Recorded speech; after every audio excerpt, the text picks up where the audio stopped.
My name is Anne Germani. I'm a harpist and I'm also a music educator. I've been living in Brandon since the early 1980s.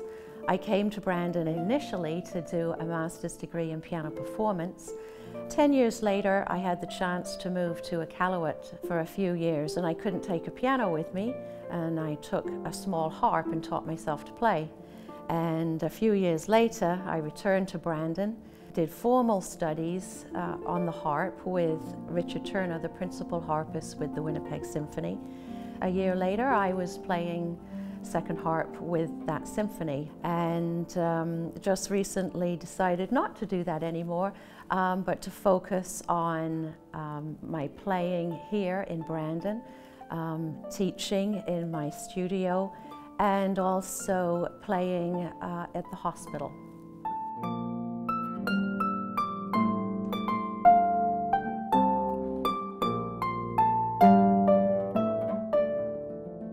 The harp has found its way into the hospital because of the quality of music that it can play.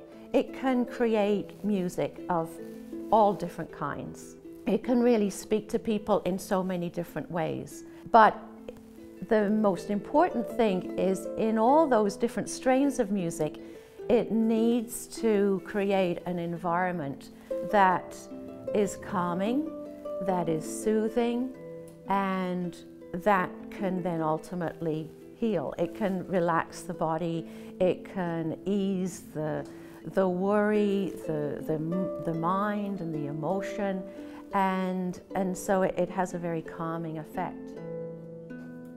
I think that's true not only for patients in the hospital setting, it's really important for the staff. And I have to say, a doctor approached me once and said, you know, in this very highly technical and very busy administrative, high stress area, it's so nice for you to come along and create a space that allows us to just calm down and get the job done.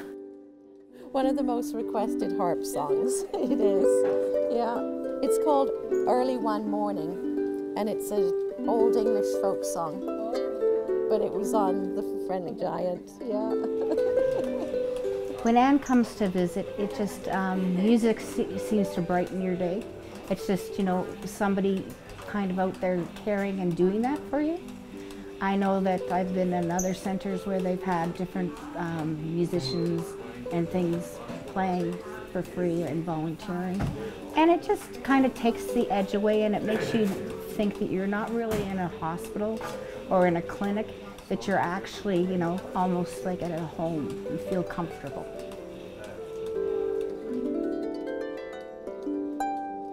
Look way, way up. That's right.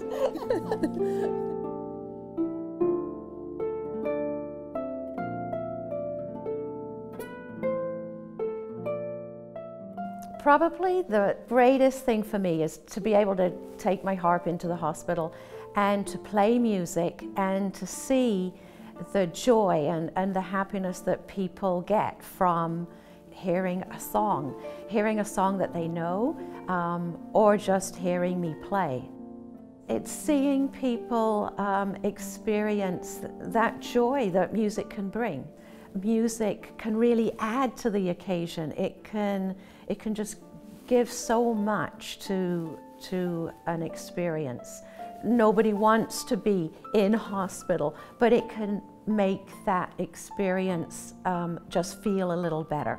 It can help nurses and doctors and patients and families cope just a little easier when there's music there. And if I can give that gift, then that makes me happy.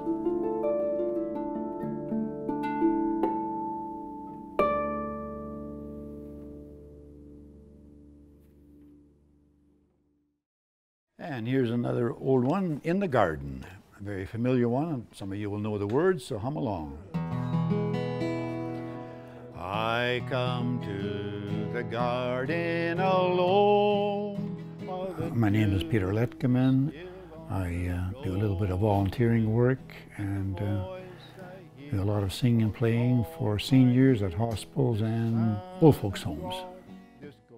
I started off as a teacher at Vincent Massey back in 1961 and had a couple of years there, and then I had the privilege of going to the Brandon College to teach chemistry there, and actually spent 4 decades at Brandon College and later Brandon University.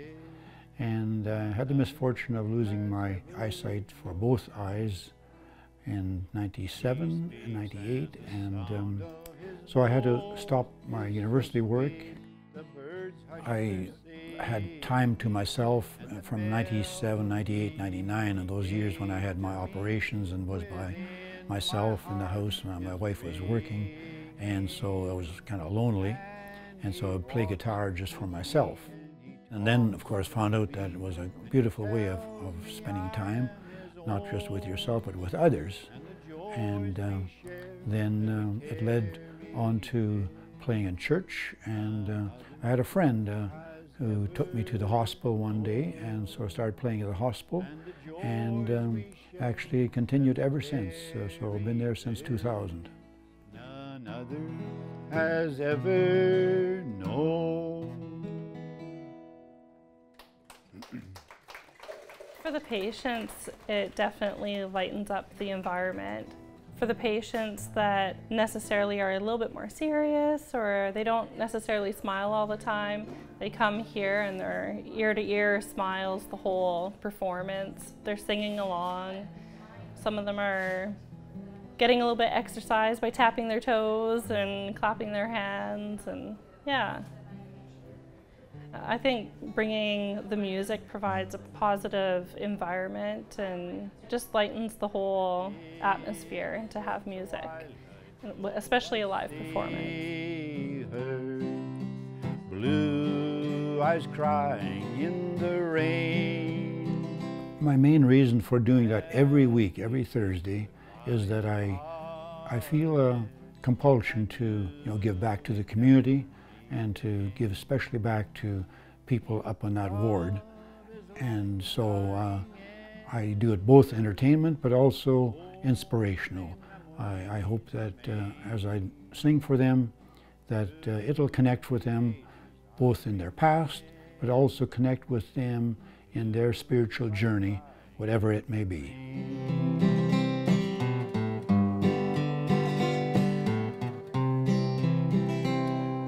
Now my hair has turned to silver, and all my volunteering and going to seniors and hospital situations, that experience does make you appreciate your own life much more than probably would have been the case had one not gone volunteering and mopped around at home thinking you're hard done by losing sight. The avenue of going out and volunteering wipes that away and gives you a very positive outlook on life, very different from just living for yourself.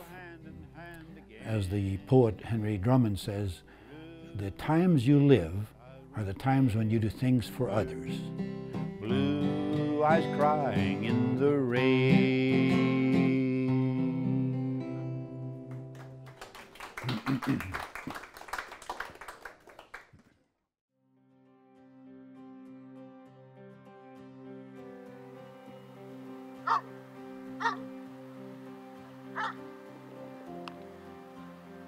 My name is Mark Saylor.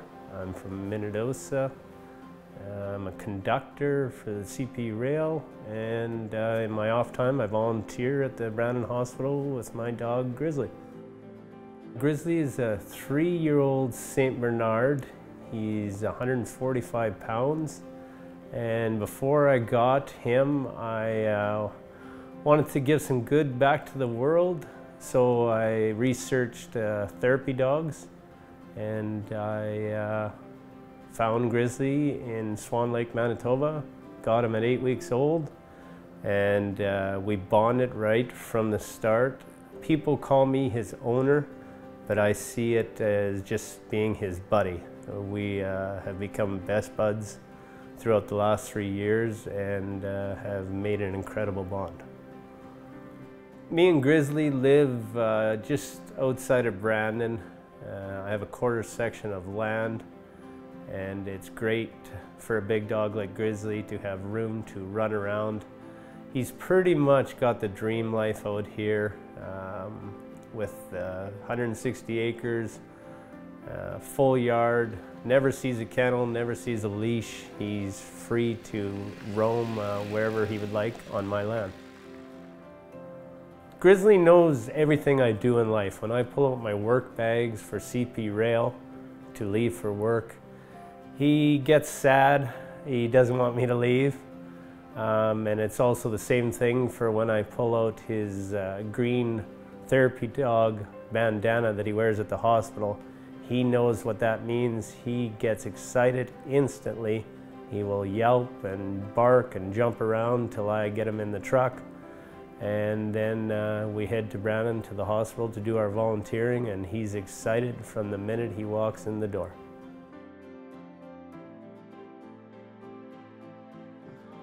Yeah.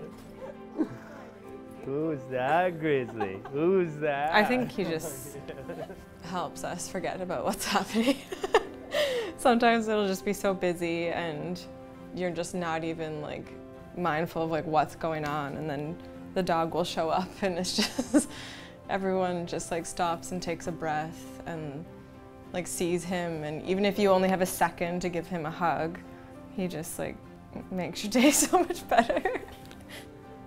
I've seen patients who haven't even smiled being in here, like because like this can be the worst days of some people's lives, and Grizzly will walk in and it's the first smile that I've seen on their faces in like weeks maybe.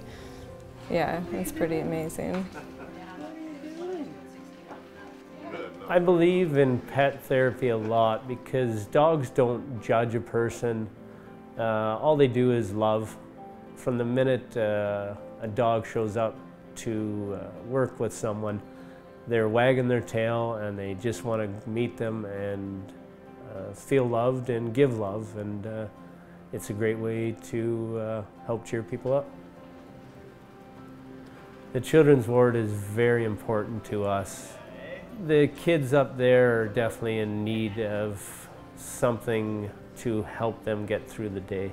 It's a scary place for a kid, and all kids love dogs, especially when it's a big dog like Grizzly walking in. It instantly gives them smiles, and it's very appreciated from the parents. Yeah. Is he your doggy? If I've learned one thing from volunteering at the hospital is that I try to encourage almost everybody and anybody I meet nowadays to volunteer.